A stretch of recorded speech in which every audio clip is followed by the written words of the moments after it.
Good afternoon, dear students. Let's continue with the chapter of article writing. Yes, तो हम कौन से chapter पे है? Article writing. राइट ना, आर्टिकल राइटिंग मैंने आपको क्या बोला, आपको एग्जाम में कितने मार्क्स, कितने वर्ड्स लिखने को आएंगे आपको? अराउंड 200 to 250 वर्ड्स का आर्टिकल लिखना पड़ेगा आपको. एंड इतने कोई ज़्यादा रूल्स नहीं है, टेक्निकलिटीज़ नहीं है जैसे हमने प्रेसी राइटिंग या नोट मेकिंग में सीखा. यहाँ वैसा कुछ नहीं है. It's simple article that you have to right.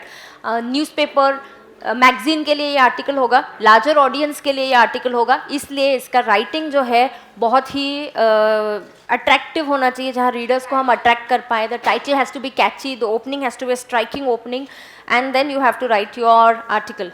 Right, मैं आपको कल उसके स्टेप्स ओवरऑल बताए थे, आज थोड़ा डिटेल में स्टेप देखेंगे और कुछ आर्टिकल्स के एग्जाम्पल्स दिए वो हम पढ़ेंगे. Right, now let's understand the steps. Dear students, are you all on page number 115? Yes? All right. 115 steps in article writing. Like reports, articles too need to be well written to hold the reader's attention. The stages of article writing are discussed below. First one, चलो क्या है पहला step, देख के बताओ screen पे. Identify the target audience. तो आपको पता होना चाहिए हम किसके लिए लिख रहे हैं, उसका पर्पस क्या है, तो वो हिसाब से हम लिख सकते हैं. तो what should you do? You should identify the target audience. Step 2, identify the purpose of writing. मैंने आपको बोला ना, आर्टिकल के बहुत सारे पर्पसेस हो सकते हैं. जैसे फ्राइडे को मूवी रिलीज हुई है तो सैटरडे को आर्टिकल जाएगा उसके रिव्यू के बारे में, या अभी इलेक्शंस है तो कंपैरिजन होगा दो पार्टीज़ के बारे में. तो अलग अलग होता है. राइट, अभी 26 जैन है तो कुछ रिपब्लिक डे से रिलेटेड, कॉन्स्टिट्यूशन से रिलेटेड आर्टिकल हो सकता है. कहीं इन्फॉर्मेशन देना होता है, कहीं कंपेरिजन करना होता है, कभी कन्विंस करना होता है. So it depends upon the purpose. वो हिसाब से आपको आर्टिकल आपका फ्रेम करना पड़ेगा. Identify the aim of the article. Is your aim to advise, suggest, inform, compare, contrast or describe? Yes. Step 1 and 2 are the deciding factors in the layout of the article और उसका style. किसी को convince करना है तो कैसे लिखना है, इन्फॉर्मेशन देना है तो कैसे लिखना है, कंपैरिजन देना है, आपको खूब डेटा कलेक्ट करना पड़ता है. 200 से 250 वर्ड्स अगर आपको लिखना है, you have to do a lot of data collection. Information collection बहुत ज़्यादा इंपॉर्टेंट होता है यहाँ पे. अब देखना examples. If a topic is for careers in commerce, careers in commerce का टॉपिक है तो टारगेट ऑडियंस कौन होगा? स्टूडेंट्स ना, commerce students. Obviously commerce students, we are not going to try and target the science students. So it is going to be, of course indirectly we could target science students. They can also shift, that this is also open. ऐसा कुछ नहीं है कि एक science student भी आके ये कर सकता है. The article would be an informative one. Of course, यहाँ पे the target audience is students of commerce. The article would be informative one detailing the various careers. तो आपको मिलेगा कि careers क्या क्या है यहाँ पे. फिर कॉमर्स स्टूडेंट कौन से कॉलेजेस, यूनिवर्सिटी और से एलिजिबिलिटी क्राइटेरिया क्या है, सिलेक्शन प्रोसेस क्या है, complete guideline on the careers in commerce कि कैसे होता है. या कभी सीए कोर्स के लिए हमें लिखना होता है तो नॉर्मली 12th के रिजल्ट के बाद आर्टिकल्स आते हैं कि कैसे आपको अप्रोच करना चाहिए, कहाँ सिस्टम होता है, कहाँ जाके रजिस्टर करना चाहिए. So all this information has to be made available. So please understand, the tone must be formal, language easy, straightforward.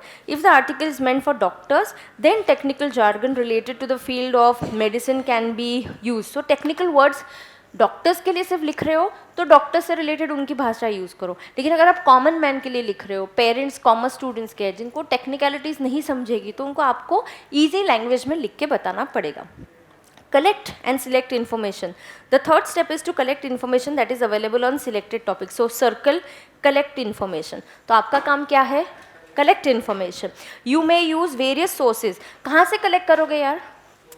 बताओ, सोर्स क्या होगा? कलेक्ट करना इन्फॉर्मेशन, बुक्स होंगी कुछ तो आप बुक्स पे पढ़ोगे, इंटरव्यूज़ देख सकते हो, यू कैन रेलिवेंट इन्फॉर्मेशन. आजकल तो इंटरनेट है, बहुत ज़्यादा हमारे पास सोर्सेज है, तो हम उसका सब का उपयोग कर सकते हैं.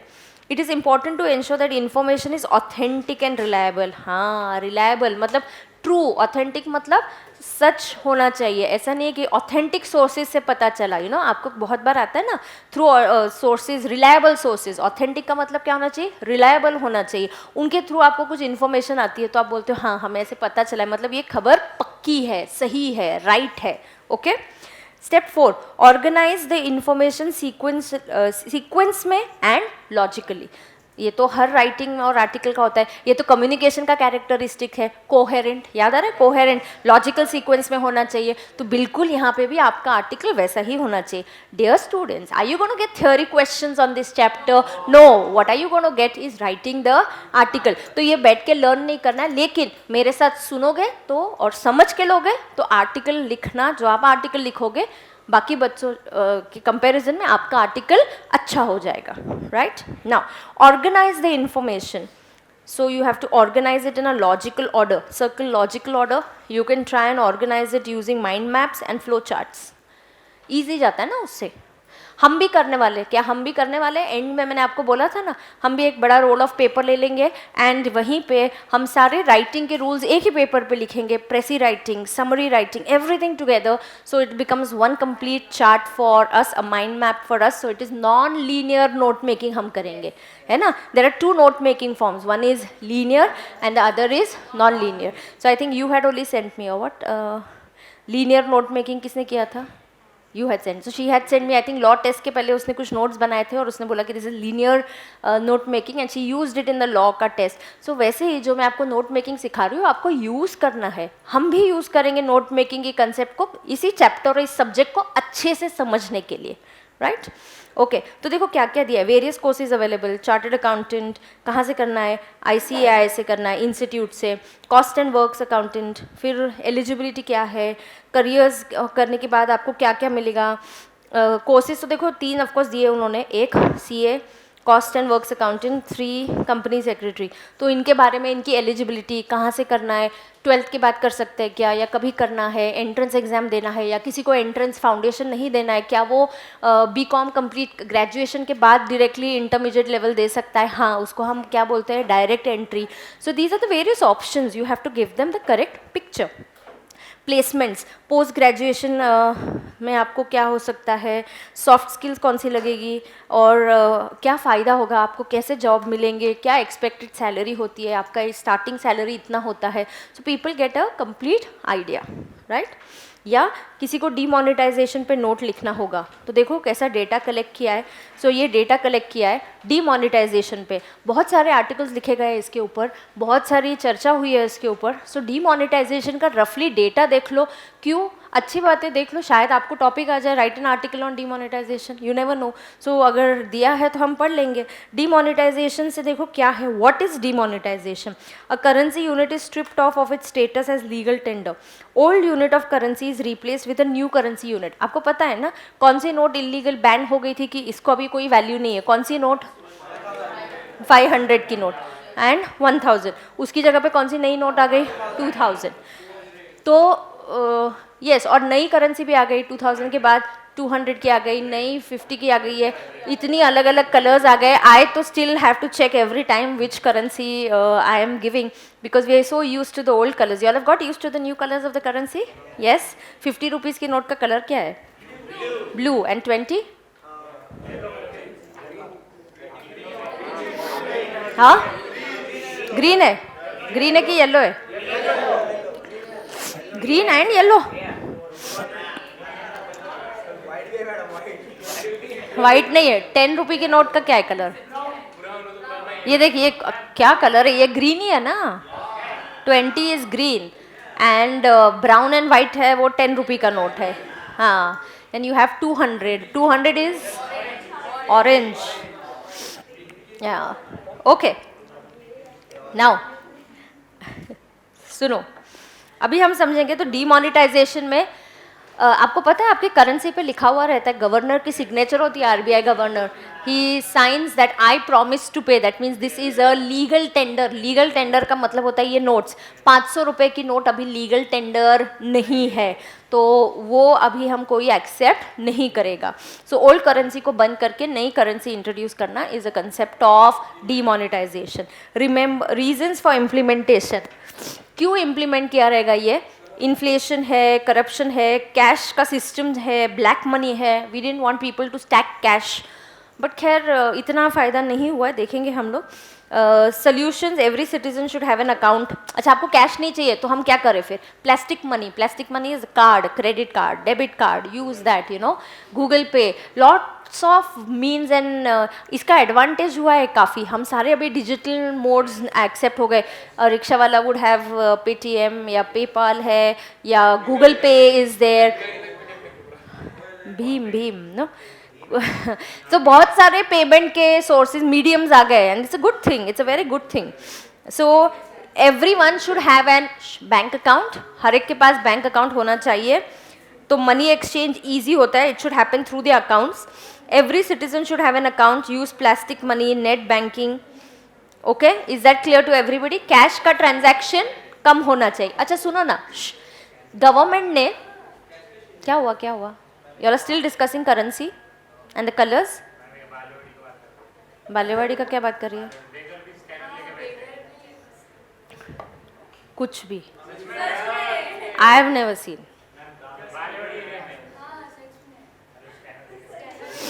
किसने देखा है?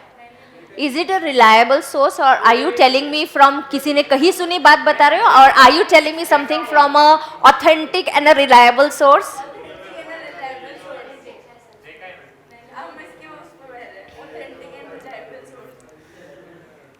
I तो can't believe it. हाँ, she is saying even beggars are having. तो ऐसे beggars का बिजनेस खराब हो जाएगा, कोई उनको देगा नहीं. हाँ सुनो आगे. सुनो. अच्छा. ओए सुनो. गवर्नमेंट ने सिर्फ डीमोनेटाइजेशन नहीं इंट्रोड्यूस किया, काफी सारी चीजें इंट्रोड्यूस की. आपको पता है, जब आप देख, फिर से वो बात करती है, फिर से मैं उसको डांटूंगी और फिर से मुझे बुरा लगता है फिर उसको डांटने के बाद, और वही बात करती है. उसको बिल्कुल आदत है बात करने की. वही कर रही थी ना बात.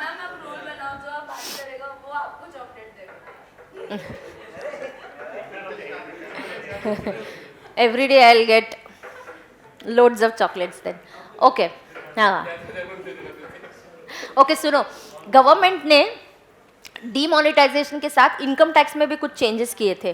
कि आपको पता है, अगर आपको किसी को सैलरी देनी होगी और सैलरी की अमाउंट 10,000 के ऊपर है तो उसको आप कैश में नहीं दे सकते. वन टाइम कैश पेमेंट 10,000 के ऊपर करना अलाउड नहीं है.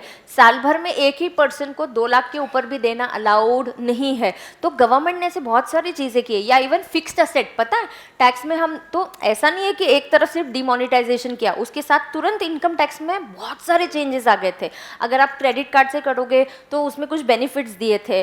यू नो, अगर आपको फिक्स एसेट खरीदना है, 1 लाख का फिक्स एसेट है ना, अगर आपने 1 लाख के फिक्स एसेट में 30,000 कैश में देके आए, 10,000 अलग अलग दिन पे, एट अ टाइम 10 नहीं दे सकते, एट अ टाइम 10,000 नहीं दे सकते. तो आपने एक दिन 10,000 दिया, दूसरे दिन 10, फिर तीसरे दिन 10, ऐसा आपने कैश में कितना दिया? 30, और बचा कितना? 70. वो कैसा दिया? चेक से दिया, बरोबर. अब आपको डेप्रिसिएशन मिलेगा सिर्फ 70,000 पे.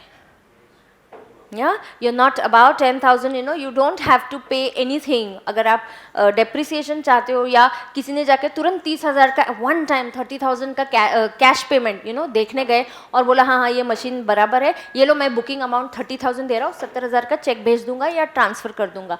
30,000 क्योंकि कैश में पे किया, आप उस पर डेप्रिसिएशन क्लेम नहीं कर सकते. As per income tax act you can claim depreciation only on 70,000. Yes, so there are very strict rules made in income tax also. Government अगर स्ट्रिक्ट रूल्स नहीं बनाएगी, लोग तो नाराज़ हो जाएंगे गवर्नमेंट से. इतना लाइन में खड़े हुए लोगों का इतना नुकसान हुआ, इकोनॉमी की कैश पूरी आपने छीन ली. एंड इकोनॉमी की कैश जब आप लेते हो, कंजम्पशन इकोनॉमी का पूरा डाउन हो गया. कंजम्पशन से ही इकोनॉमी चलती है. अगर लोग कंज्यूम करते हैं चीज़ें, प्रोडक्ट्स, तभी लोगों का बिजनेस बढ़ता है और सेल होता है. आपने उनका परचेजिंग पावर, उनसे कैश छीन ली, और वो करने की वजह से economy did go down after demonetisation. So let's see here of course. And लोग जो लाइन में खड़े हुए वो अलग, उनको तकलीफ हुई वो अलग, right. Advantages, it help the government fight fraudulent activities. मैंने एक और एडवांटेज आपको बोला था, बहुत सारे लोगों ने टैक्स रिटर्न, 1 करोड़ से ज़्यादा लोग ऐड हो गए टैक्स रिटर्न्स की लिस्ट में, जो पहले बिल्कुल भी डीमोनेटाइजेशन के पहले नहीं थे. Yes, government was able to track transaction. It has stopped terrorist funding. Terrorist funding जो कैश से होता था, या there were many people जिनके पास ये जो नोट्स प्रिंटिंग की मशीनरी थी, तो फेक करेंसी आती थी और उनसे वो टेररिस्ट को फंडिंग करते थे. तो अभी ठीक है, उनकी वो मशीनरी ख़राब हो गई, वो नई मशीनरी लेके आएंगे और दूसरी करेंसी की स्टाइल कॉपी कर देंगे. But of course we try to see to it that terrorist funding भी इससे कम हुआ. It created fear in the mind of people about tax की चोरी नहीं करनी चाहिए, टैक्स का थेफ्ट नहीं करना चाहिए हमने. Problems, a large section of population does not have bank accounts और they don't use plastic money. Plastic money is what? Credit card, debit card. Traders, taxi operators and tourism sector were hard hit. Like tourism sector सबसे ज़्यादा hit हुआ था. क्यों hit हुआ है? Taxis, rickshaw वाला, auto. अभी उस दिन है ही नहीं हमारे पास पैसे, और उनके पास थोड़ी, तभी सबके पास थोड़ी था पेटीएम या गूगल पे, ये सब बाद में आया ना, मतलब लोगों में awareness. People were going through harrowing time and long queues. A limit was imposed on withdrawals. Farmers, manual labourers, daily wage workers are unemployed. आज भी टेक्सटाइल इंडस्ट्री जो सीजनल है पूरी बंद करनी पड़ी और सारे वो labourers went without employment. People in rural area and the farmers are facing great deal of hardship. A drop in money circulation will cause deflation. मतलब इकोनॉमी डाउन होती है, राइट? आपने इकोनॉमिक्स में पढ़ा होगा कि बैंक की क्रेडिट पॉलिसी होती है, इंटरेस्ट रेट. बैंक अगर पैसे आपको लोगों के हाथ में पैसे ज़्यादा आते हैं तो उनकी परचेजिंग पावर बढ़ती है, वो पैसे खर्च करेंगे, चीज़ें खरीदेंगे, डिमांड बढ़ेगा, फिर सप्लाई भी बढ़ेगा, तो उससे इकोनॉमी बिल्कुल ग्रो होती है. यस, ऐसा कुछ सीखा है आपने? ओके. Step 5, right. अच्छा, ये मैंने जो ये एग्जाम्पल पढ़ा, ये क्या था? Data demonetisation. This was about data collection. तो आपने सब उसके एंगल से डेटा कलेक्ट करके रखना चाहिए और उसको आर्टिकल फॉर्म में लिखना है, टाइटल देना है और पैराग्राफ्स बनाने हैं. 2 to 3 पैराग्राफ्स में आपको लिखना पड़ेगा ये. Once you have determined the information you're going to use, organize your ideas. Article could be formal, semi-formal, informal depending upon the audience. First, give your article a title. Circle. Title देना चाहिए.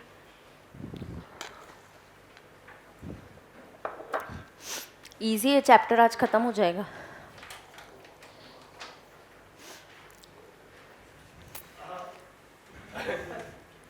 क्या रहा है? किसको क्या हो रहा है इधर? कितना कम अटेंडेंस है, बुरी बात है, वेरी बैड.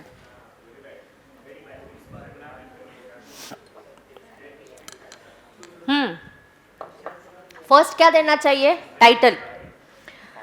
टाइटल कैसा होना चाहिए? Catchy, so that it can catch the attention of the reader. Then begin writing the article with striking opening sentence.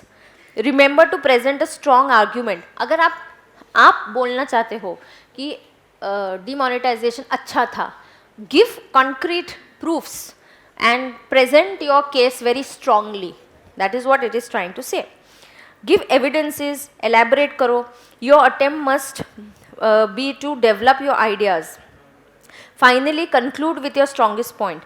Use vocabulary, descriptive language, and very important, do not talk about yourself. You're writing for the general public, not a close circle of friends. Your opinions are only interesting to other people. मतलब personal मत जाके ये करो कि ज़्यादा personal या खुद से रिलेटेड मत ये करो, because this is for the general public. They may agree with you और they may not agree with you. आप फ्रेंड से बात करो तो फ्रेंड को बोल सकते हैं ना, मुझे ऐसा पसंद नहीं है, मुझे ऐसा अच्छा लगता है, ये टाइप का खाना मुझे पसंद नहीं है, और जो भी है.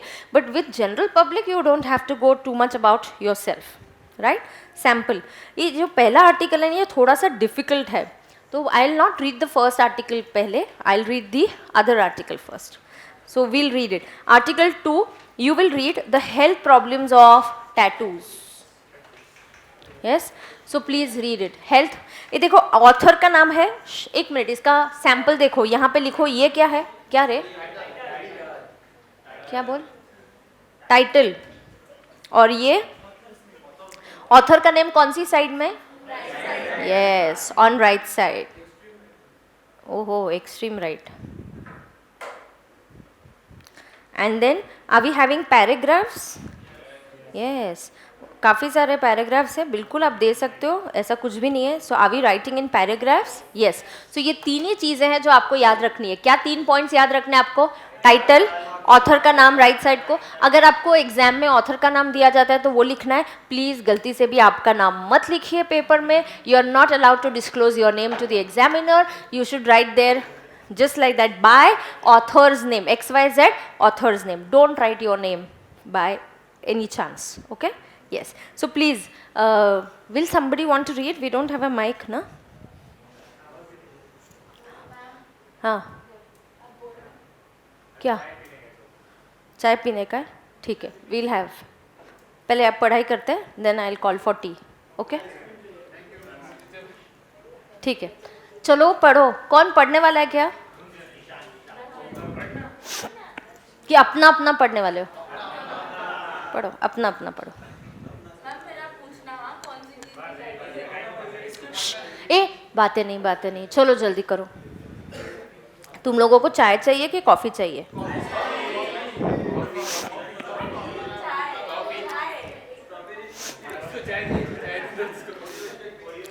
वील हैव लास्ट डे, जब अभी क्लास मेरा ज़्यादा लेक्चर्स, आधा सिलेबस होने को ही आया है. I have another 10-15 lectures, 15 lectures with you all. आज तो मंगा ही रही हूँ मैं, बट लास्ट डे को also I will get something when everybody is there. आज अटेंडेंस कम है ना.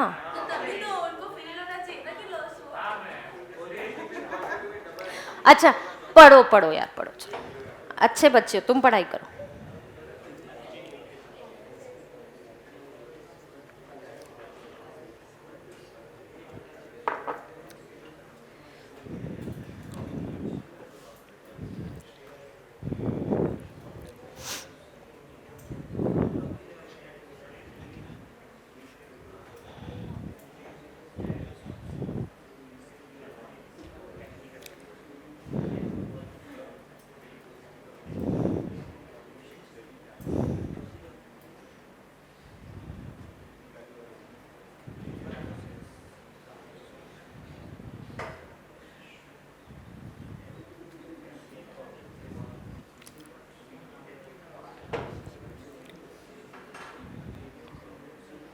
सच्ची में तुमको चाय पीनी है? चाय? No, chai coffee whatever you all want, that is not a thing. Ice cream वगैरह तो पहले I can arrange and organise and keep, but that won't happen on the spot. That will do in some 1 or 2 days. जा लेके आ, मेरे लिए जा. हाँ सच में लूँगी. नहीं आऊँगी फिर. इधर बैठ जा, मेरा आवाज़ देख कैसे. बैठ जा इधर. हाँ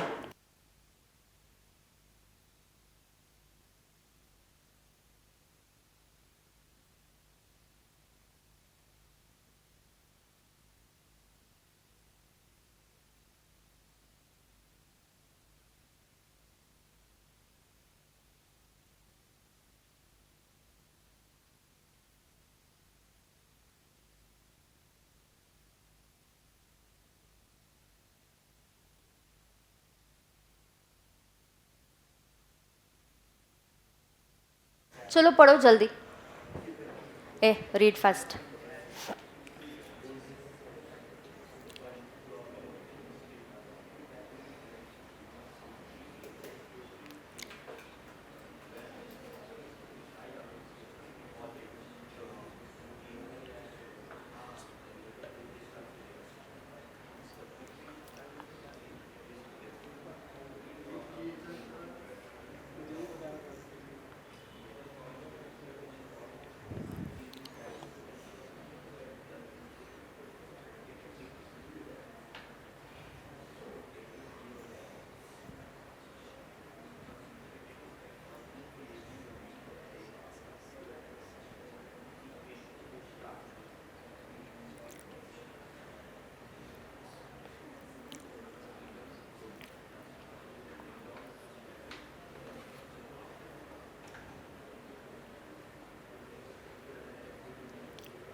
ए पढ़ा तुम लोगों ने?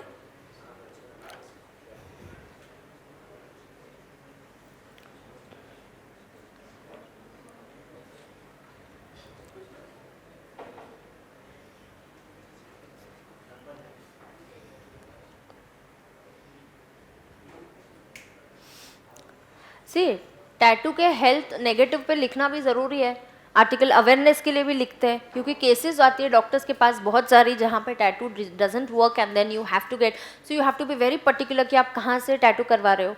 सबसे इंपॉर्टेंट होता है the needle, right? It has to be sterilised and it has to be good needle, किसी इन्फेक्शन नहीं होना चाहिए उसमें, बहुत ज़रूरी होता है ये. तो क्या आपको पढ़ने के बाद कन्विंस हुआ कि ऐसा हो सकता है? तो पढ़ने के बाद व्यूअर को क्या लगेगा, पढ़ने के बाद रीडर क्या सोचेगा, अच्छा कभी मैंने टैटू सोचा, तो बहुत रिकन्फर्म करके अच्छी जगह से बहुत सारे रिव्यूज़ लेके फिर फीडबैक लेके फिर ही करवाएंगे. That means, was the article very convincing? Yes, it was, because they've given in proper details about the health issues, right? And 95% of the people do recover, but 5% of the people are not able to completely recover. That is what they're saying. So initial symptoms, so a major problem with infection hota hai. Yes, and there's hepatitis hota hai. Yes, you have temperature, headache, lack of energy. After this, jaundice can develop. So these are the health issues जहाँ बहुत सारे issues हो सकते हैं आपको, because there's a color. What is finally a tattoo? Your pigmentation जो होता है, pigmentation मतलब जिससे कलर आता है, right? So बहुत लोगों को कभी कभी pigmentation का problem आता है, मतलब the skin some patch black हो जाता है या white हो जाता है, black patch होता है. Why? Because every person has a pigmentation के cells होते हैं, तो वो अगर ख़राब हो गया तो आपका skin को problems आते हैं. तो आप यही pigmentation के लिए जो colors होते हैं वही तो आपकी skin में insert किए जाते हैं through the tattoo. So you have to be very careful about it. कितने लोगों के पास टैटू करवाया हुआ है? कितने लोगों ने? नहीं, ठीक है, अच्छी बात है, ऐसा कोई ये नहीं. I am generally just asking experience. Ankita has, yes, Anand sir also has. या आप में से कितने लोगों ने करवाया है? हाँ, okay, you have, right. So did you find out and check अच्छा है पर्सन है, या तुम्हें इतना पता नहीं था वो टाइम पे और तुमने जस्ट पता था? हाँ, ओ सी ए, लवली, नाइस. तो did you get, was the article very convincing? Yes. आपको आइडिया आया इस टाइप से आपको आर्टिकल लिखना है, राइट? कोई वर्ड्स स्टूडेंट्स, कोई वर्ड्स इसमें से आपको अगर कुछ ये करना होगा तो बताओ इसमें से.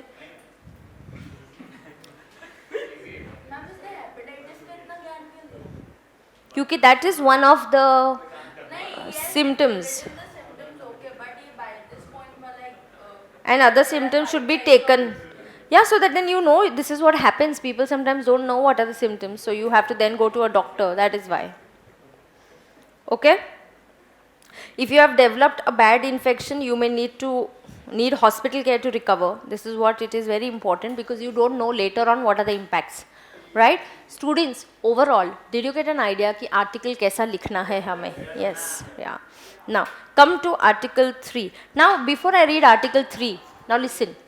Listen. Before we read article 3, nobody is reading, everybody looks here straight. You have to just close your eyes and I'm going to tell you some adjectives और आपके सामने कौन सामने आता है. That's very important. If I say genius, think of a person who comes in front of you. Genius. हाँ? Abdul Kalam and और Messi.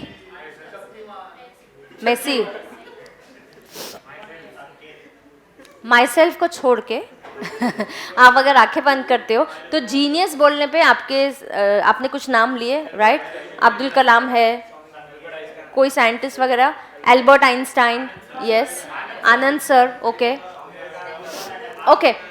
Brilliant word बोला तो ओके. देयर इज और क्या है? Brilliant word. You know what the author, listen. Shh. What the author is trying to tell you is, normally, जैसे मैंने आपको पहला वर्ड पूछा genius, you told me Einstein, you told me Abdul Kalam, Anand sir, this was basically, you gave me all male examples. And this is that you came later on, brilliant के time. But when you talk about Albert Einstein, we also have lot of, देख वो फिर से वही बात कर रही है. हाँ, you have lot of female scientists also. You have lot of brilliant people also. But जब मैंने आपको genius ये पूछा, जब आपने अब्दुल कलाम का नाम लिया या आइंस्टाइन का नाम लिया, you first did not think of a female, and that is what they're trying to say कि genius does it have a gender? No, it's only in our minds. And there was a survey that was done, even asked in US, 8-year-old kids were asked कि brilliant बोला तो कौन आपको ध्यान में आ रहा है? सब ने, मैक्सिमम लोगों ने मेल लोगों के ही नाम और एग्जाम्पल्स दिए. I didn't read the article with you, so I just wanted to see what is your reaction. And I think for the first one, most of you all gave me only male names. You do not take names of any females. Now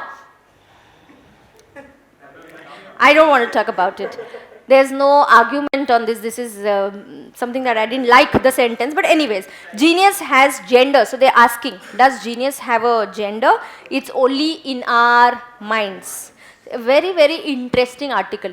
अगर ये article का नाम होता है, तो I would definitely read that article. Genius has gender. I mean, आप बोलते हो कि अच्छा title, ये article, author बोलना क्या चाह रहा है, right? So genius has gender. Yes, it has, but only in our minds. When Cambridge University advised its examiners to avoid words like genius and brilliant because they exclude women, many of us rolled our eyes and dismissed it as a political correctness gone wild. We said, "Nee, how are you saying that? Nobody does that." But a lot of surveys were done. तो simple example, आज तो class में attendance बहुत कम है, इतने से students, आपका तो सैम्पल ऑडियंस बहुत कम है आज, है ना, आप हार्डली कुछ बच्चों, फिर भी जो 3 नाम आपने बोले मुझे जीनियस के लिए, they were all male names. So this is what is our tendency, that is what they trying to tell us, this is what the author is saying, I am just explaining it to you. Okay, but close your eyes and what's the first image that comes to your mind when you hear the word genius? So see, पढ़ेगा कोई, क्या नाम लिखे है वहाँ पे? Yes? Yes, so is it Albert Einstein, Stephen Hawking, Srinivasa Ramanujan, perhaps Shakespeare, Premchand, Steve Jobs? Whether you're female or male, odds are your mind sees a man. So even if there are girls sitting in the class, nobody gave a name of a female. So it's a tendency, that is what the author is trying to say. These associations affect our perceptions of others, which in turn affects their self-image and choices. Gender gap in sciences, for instance, can be partly explained by the notion that these areas call for genius or raw natural ability, which many women don't feel confident they possess. They may be possessing, but they feel they're not confident that we may be possessing qualities that are required to be good scientists. Reasons for that lack of confidence are also cultural. Cultural reasons भी होते हैं. तो बहुत जगह लड़कियों को बोला जाएगा, अच्छा this, why are you choosing this profession? ये तो लड़कों का profession है. तो ऐसे cultural differences की वजह से लड़कियों का confidence कम हो जाता है.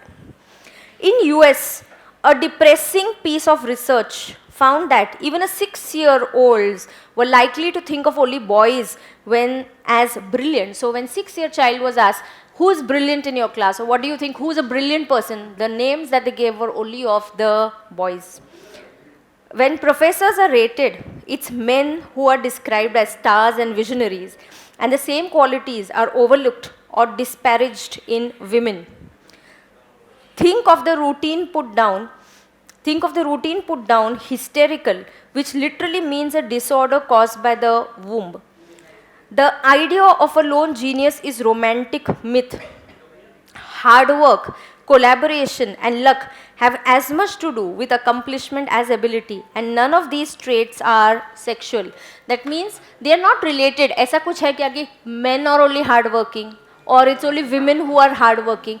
ये जो traits होते हैं ये नहीं है. But देखो, जहाँ communication की बात थी, कुछ traits men और women के अलग होते हैं. Like men will have shorter communication, women will explain more in detail. This we agreed. But intellect से related कुछ है तो it is not having any gender to it. Thinking harder about how we fling around the words like flair, brilliance might foster a better intellectual climate all around. So they're trying to say genius, does it have a gender? No, it doesn't have a gender, but it is in our minds. This is what we think. Do you understand this? Yes, समझा क्या? It was an interesting article, no? Nice article, no? Different. बहुत अच्छा था.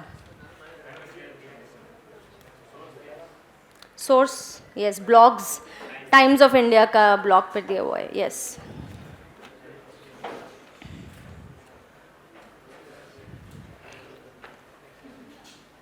अच्छा मुझे hysterical का meaning dictionary meaning निकाल के बताओ ज़रा हिस्टेरिकल नहीं नॉट हिस्टोरिकल नो वेट नहीं रे here hysterical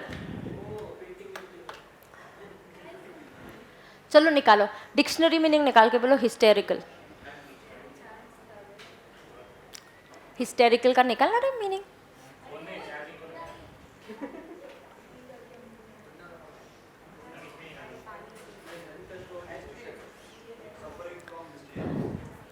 suffering from hysteria. What is hysteria? What bimari? Yes, but try and see what is hysteria.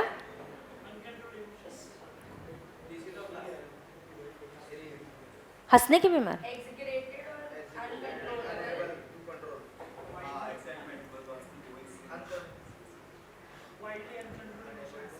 Yes. So you say, oh, this person has gone hysterical. मतलब एकदम कुछ news आ गई ऐसी और एकदम से आप hysterical हो जाते हो. So yes, that is the meaning of it, right? Is there any other meaning? Can I see your phone? Any other meaning? Very funny. Yes. Okay.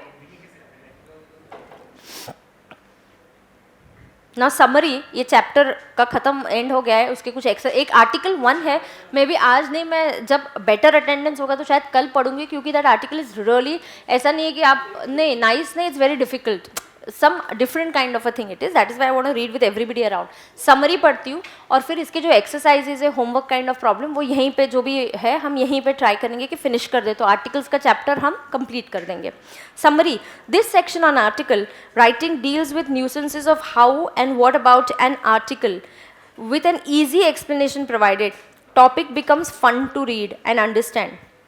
As aspiring corporate officials, students should be required to express their thoughts and put them on paper about day-to-day affairs, company strategies, political events, etc. Various examples, practice exercises will help students develop an insight and hence write better. तो आपको writing की आदत होनी चाहिए धीरे धीरे आपने लिखना चाहिए अभी exercises. Read the following articles and provide a suitable title. Okay, so let's read. You read the article and then you have to think of a title. Are you going to shout the answer? No. Keep the answer in your mind only. Chalo. Read the article quickly, please. Article padenge.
Normally मैं आपको बोलती हूँ जो भी title है you should try and derive it from the first paragraph. Introduction से ही आपको title derive करना पड़ेगा.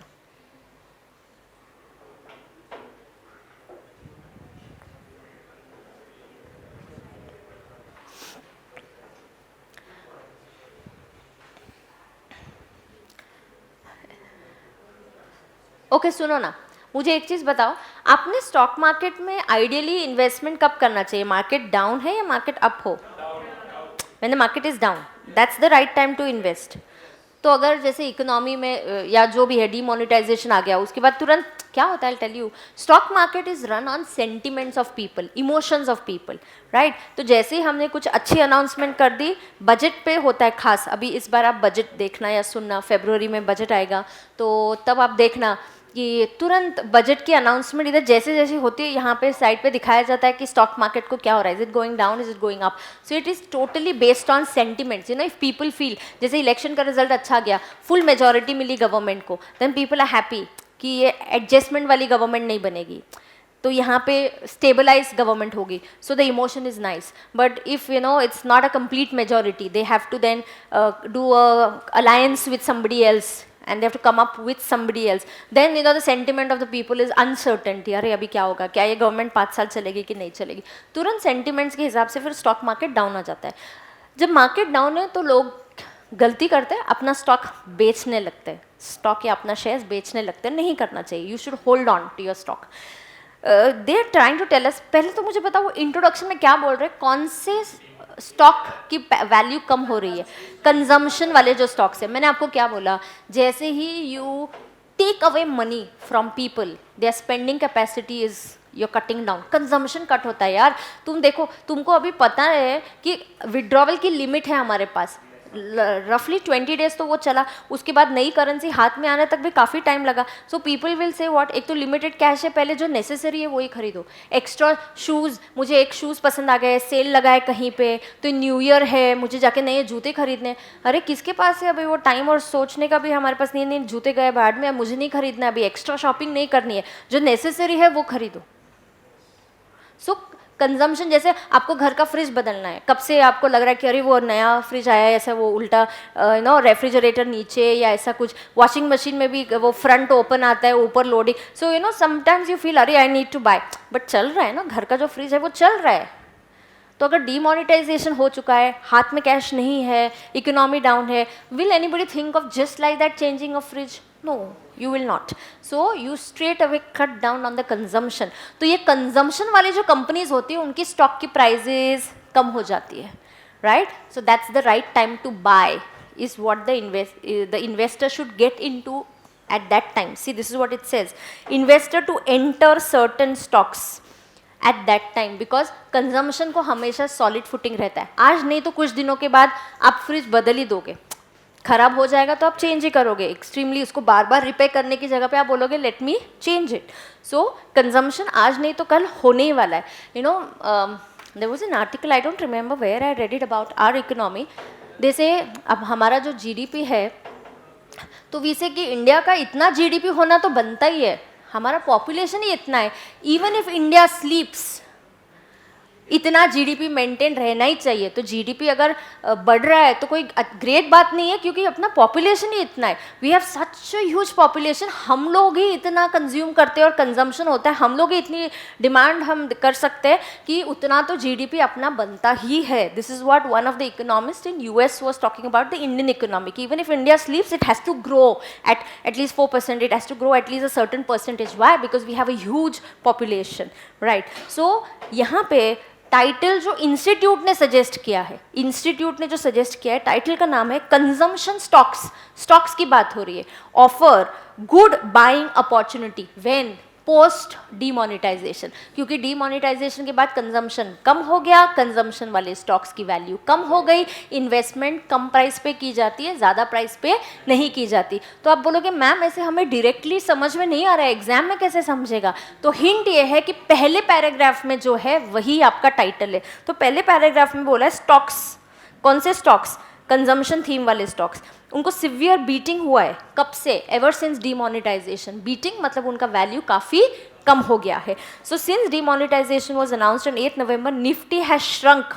मतलब निफ्टी कम हो गया है, मतलब stock market has gone down. Some stocks have slipped up to 21%. It was quite a big slip. The fear that demonetization would put a leash on high ticket spending of consumer has spooked sentiments.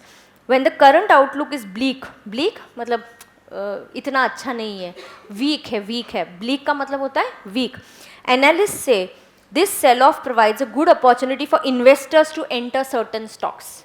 So investors, this is the right time for you to come in. So you know we have investors from outside India. उनको ठीक है, क्या stock market कम हो गया, great, तुरंत खरीदो.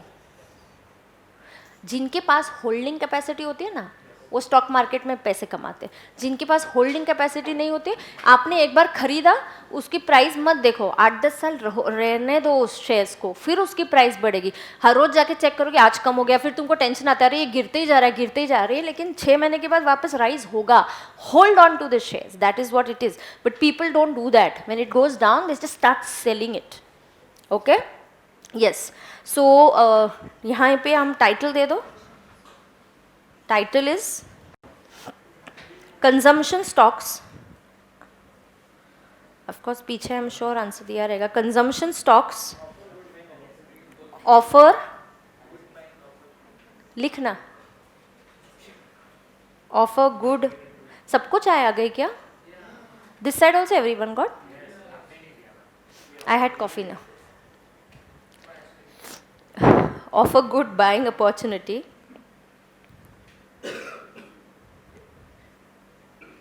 post demonetization.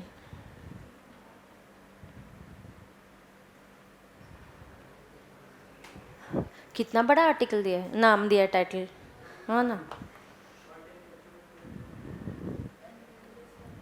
Or we can just say, you know, good opportunity to buy, good opportunities to invest in consumption stocks.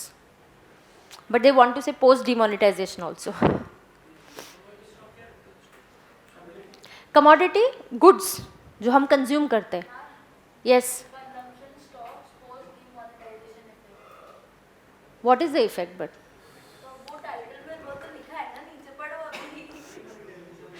a good buy. Commodity मतलब चीज़ें, आर्टिकल्स जो हम कंज्यूम करते हैं, shoes, refrigerators, all these are commodities. ये consumption जो हम करते हैं वो चीज़ों का, एंड यूज़र जो कंज्यूम करता है उसको कंजम्पशन बोलते हैं. ओके,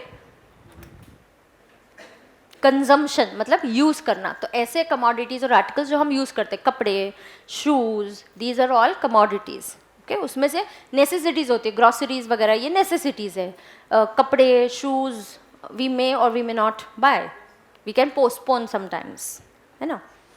फ्रिज खरीदना, टीवी खरीदना, लैपटॉप खरीदना. तो नया लैपटॉप का मॉडल आ गया है. फ़ोन खरीदना, आपका पुराना फ़ोन है, नया फ़ोन ऐसे ही नहीं खरीदेंगे जब तक वो एकदम बेकार पड़ गया, आपका फ़ोन बंद हो गया, तभी खरीदेंगे, नहीं तो क्यों खरीदेंगे, है ना. ऐसा. Article 2, read it again. We have to give a title to it. Come on quickly.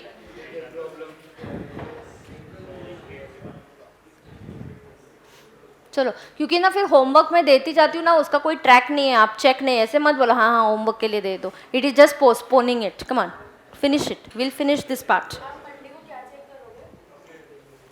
Monday नहीं, मैंने 28 को बोला है ना. मंडे 28 है. पता नहीं है तो मंडे क्यों बोल रही है तू? फिर डेट दिया ना मैंने, उसके बाद डेट दिया था, 28 बोला था. 28 को मैंने बोला था कि आपके जो कॉम्प्रिहेंशन जो बचे हुए हैं ना, हाँ कॉम्प्रिहेंशन आपके कंप्लीट करो ना. पैसेजेस है आपको 7, तो मैंने बोला था क्वेश्चन 1 टिक मार्क करना है, कॉपी नहीं करना है एक दूसरे का.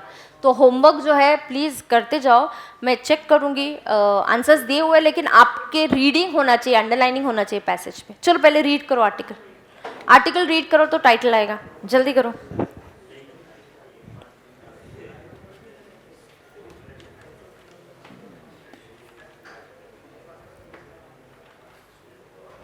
ये सुनो ना, इसके बाद नेक्स्ट चैप्टर रिपोर्ट राइटिंग दिया है क्या आपको?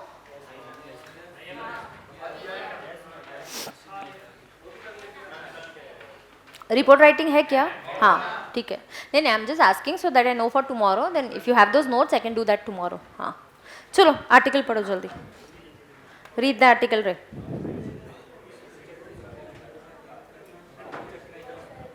कितने चैप्टर्स है? I think 14. क्या बोलता है?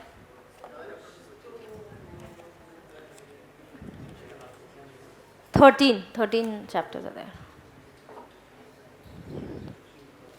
बहुत छोटे छोटे भी है कुछ चैप्टर्स, जैसे आर्टिकल वेरी स्मॉल. चलो पढ़ो. जनरली फर्स्ट पैराग्राफ में से try and search the title. मिल गया?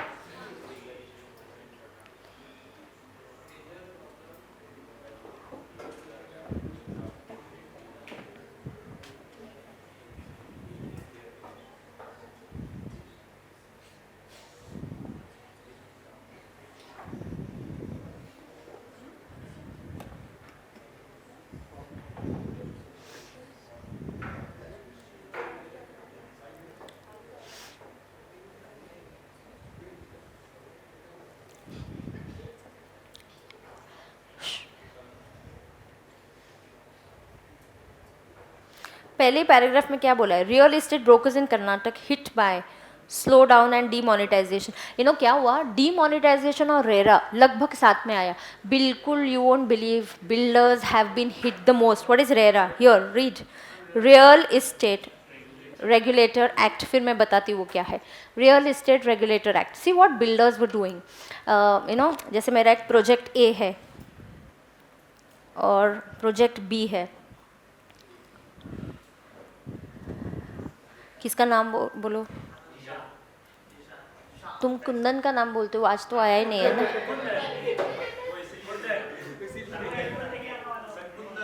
हाँ तो कुंदन ने पैसे दिए बिल्डर को प्रोजेक्ट ए के लिए. किसके लिए पैसे दिए? घर खरीदने के लिए. हम पूछना उससे कल, ठीक है. प्रोजेक्ट ए में उसने घर खरीदा बिल्डर के.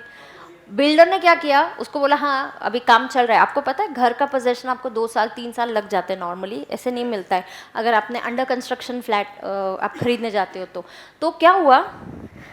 उसने कुंदन ने प्रोजेक्ट ए में पैसे डाले, राइट. और बिल्डर ने बोला हाँ ठीक है. और यहीं पे और किसी और एक नाम ले लो दोस्त का. जीशान. जेड.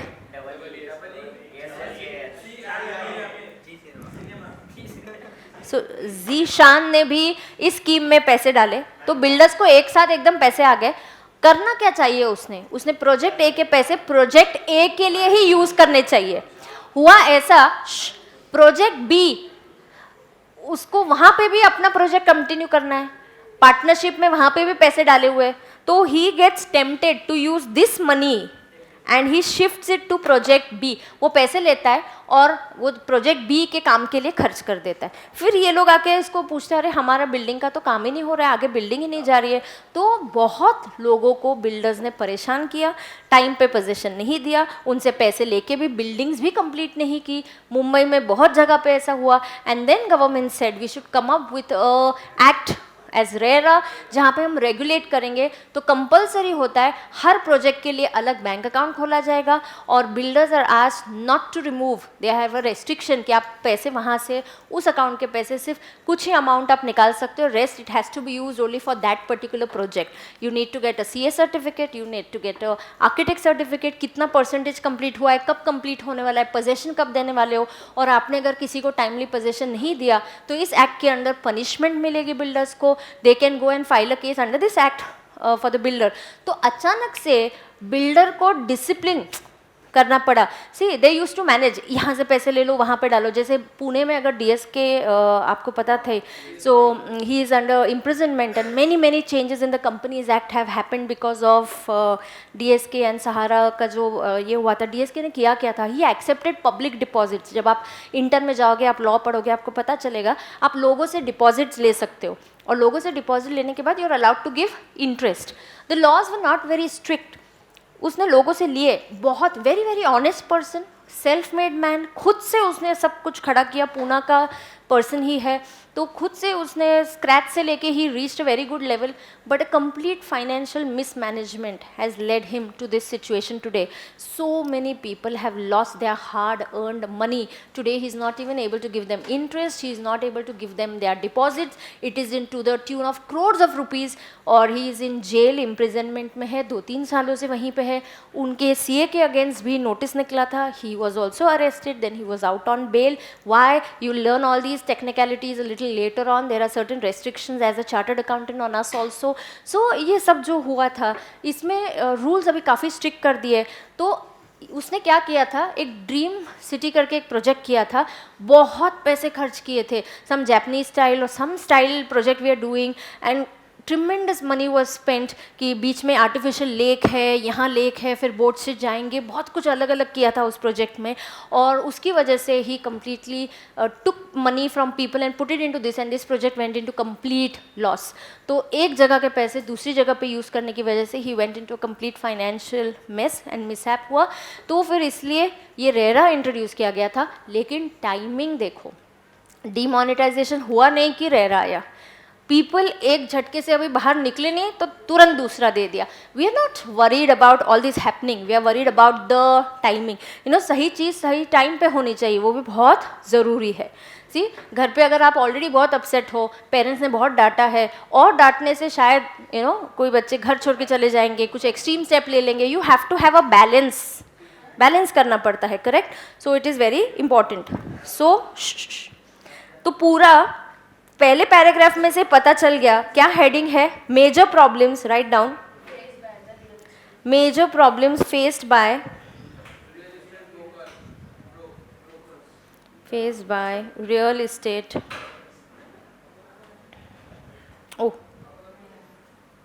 Estate brokers. बरोबर,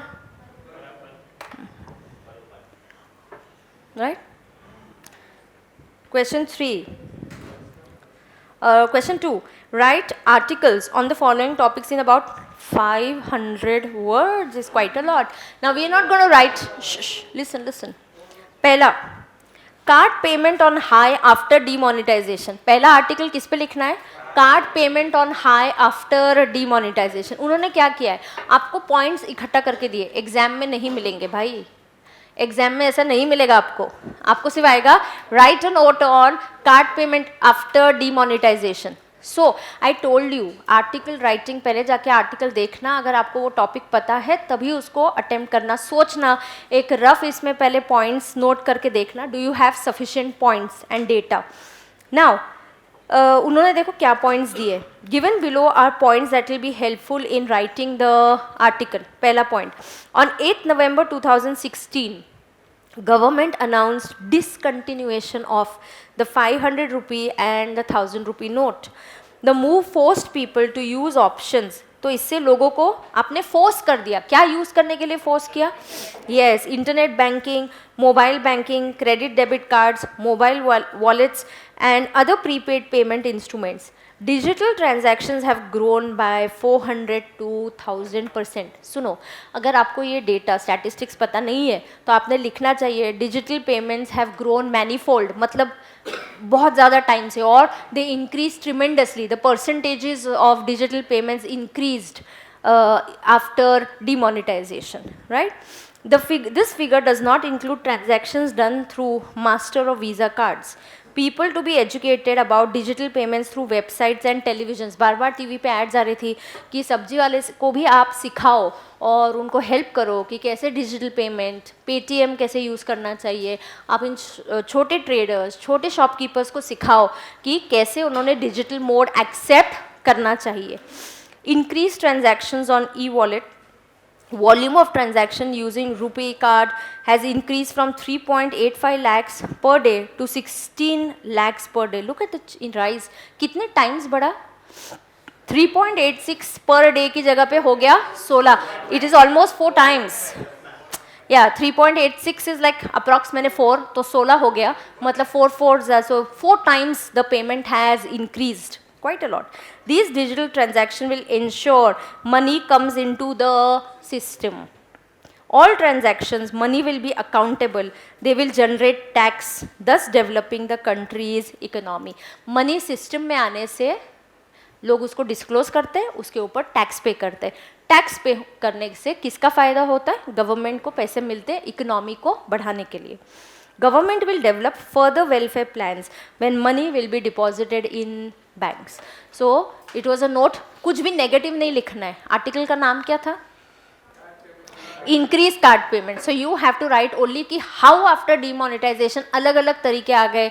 यू कुड ऑल्सो राइट, जरूर नहीं यही, आप और भी लिख सकते हो. Even small traders, small shopkeepers accepted, learned the new systems and the number really increased. इससे उनका भी फ़ायदा हुआ. जो लोग नहीं सीखे उनका फ़ायदा नहीं होगा. तो अपने बिजनेस को बचाने के लिए लोगों ने सीखा, इसको एक्सेप्ट किया, तो ये एक अच्छी बात है और इससे राइज हुआ डिजिटल ट्रांजैक्शंस में. तो ऐसे हम आर्टिकल लिख पाएंगे फिर. Yes. Second point, Mumbai. I will decide बस कब करना है, ठीक है. या So Mumbai no longer India's economic capital. You told me bus first time also, I heard it, I ignored it. नहीं बोला तुमने पहले भी. Mumbai no longer India's. ठीक है. Somebody from this side, yeah. हाँ, चलो.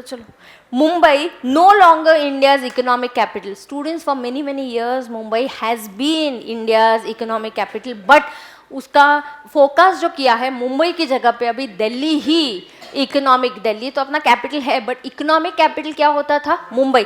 मतलब फाइनेंशियल ट्रांजैक्शंस काफ़ी ज़्यादा मुंबई से होते थे. So it was the financial capital of India. तो यहाँ पे ट्रेडिंग, फाइनेंशियल ट्रांजैक्शंस बहुत ज़्यादा होते थे, जो अभी शिफ्ट हो रहा है दिल्ली की ओर. दिल्ली बीइंग द कैपिटल, वहाँ से कंप्लायंसेस करना बहुत आसान हो जाता है. बहुत अप्रूवल जो लेने पड़ते कभी कभी सेंट्रल गवर्नमेंट के, वो दिल्ली बेस्ड होते हैं. And in that case it is people are shifting towards Delhi. So of course we still have that. Delhi में तो लोग one big disadvantage of Mumbai is the high cost of land. Land बहुत limited है वहाँ पे, तो उसका जो high cost है, तो इन्वेस्टर की हालत ख़राब हो जाती है. वहाँ जाके ऑफिस खोलना या कुछ भी करना या इन्वेस्टमेंट करना, then they would prefer what is the next best option and they would look at Delhi. So let's see what points they have given us. Mumbai no longer India's economic capital. Mumbai preserves the charm of an open, dynamic urban space owing to preferential decision making on investment. But Delhi appears to have been surging ahead of Mumbai. So Delhi is moving ahead of Mumbai. इसके पहले कौन economic, कौन सा capital था? Mumbai. But now there is a shift towards Delhi. Mumbai has ceded its position, मतलब its position has dropped down, it has come down. Mumbai has ceded its position as economic capital of India to Delhi. So it has lost its position और उसकी जगह पे कौन आगे जा रहा है? Delhi. The Oxford Economist forecast for 2030 मतलब 10 years from now. Yeah, we are in 2020. So 2030 का जो forecast है, it is predicted that Delhi will come at the 11th spot and Mumbai will come at the 14th spot. तो India all over world का spot निकाला जाता है कि economic कहाँ पे सबसे ज़्यादा हो रहा है. तो इंडिया में से दिल्ली पहले आएगा. वो कौन सी पोजीशन में आएगा? इंडिया में फर्स्ट पोजीशन, लेकिन वर्ल्ड में क्या पोजीशन होगा? 11th. एंड मुंबई इंडिया की सेकेंड सिटी जाएगी, लेकिन वर्ल्ड में उसका पोजीशन होगा 14th. तो ऊपर कौन है? दिल्ली या Mumbai? Delhi. Yes. Delhi has outspaced Mumbai post liberalization in physical infrastructure and social infrastructure. Since Delhi is the capital, businesses want to be closer for its clearances. Clearances मतलब क्या रहे? सगळं approval, compliances. The availability of infrastructural facilities affect the cost, thus attracting businesses. High cost of land and labor in Mumbai is unfavorable to the business and does not offer suitable inducements to attract investments. Is that clear to everybody? Yes. So which article? एक तो आप कल लिख के आ जाओ. कौन सा article लिखोगे आप? ऐसे करो, some write on first, some write on second. तो एक दो बच्चे पढ़ भी लेंगे तो we'll have a variety also. So some students can choose to write on the first one, some students can choose to write on the second one. Right. And if you want, there are third and fourth, तो third and fourth में आपको कल पढ़ाती हूँ. क्या बोला तुमने? Article 370 उसके बारे में बताऊँ? तुमको हिस्ट्री पता है वाई आर्टिकल 370 वाज इंट्रोड्यूस्ड?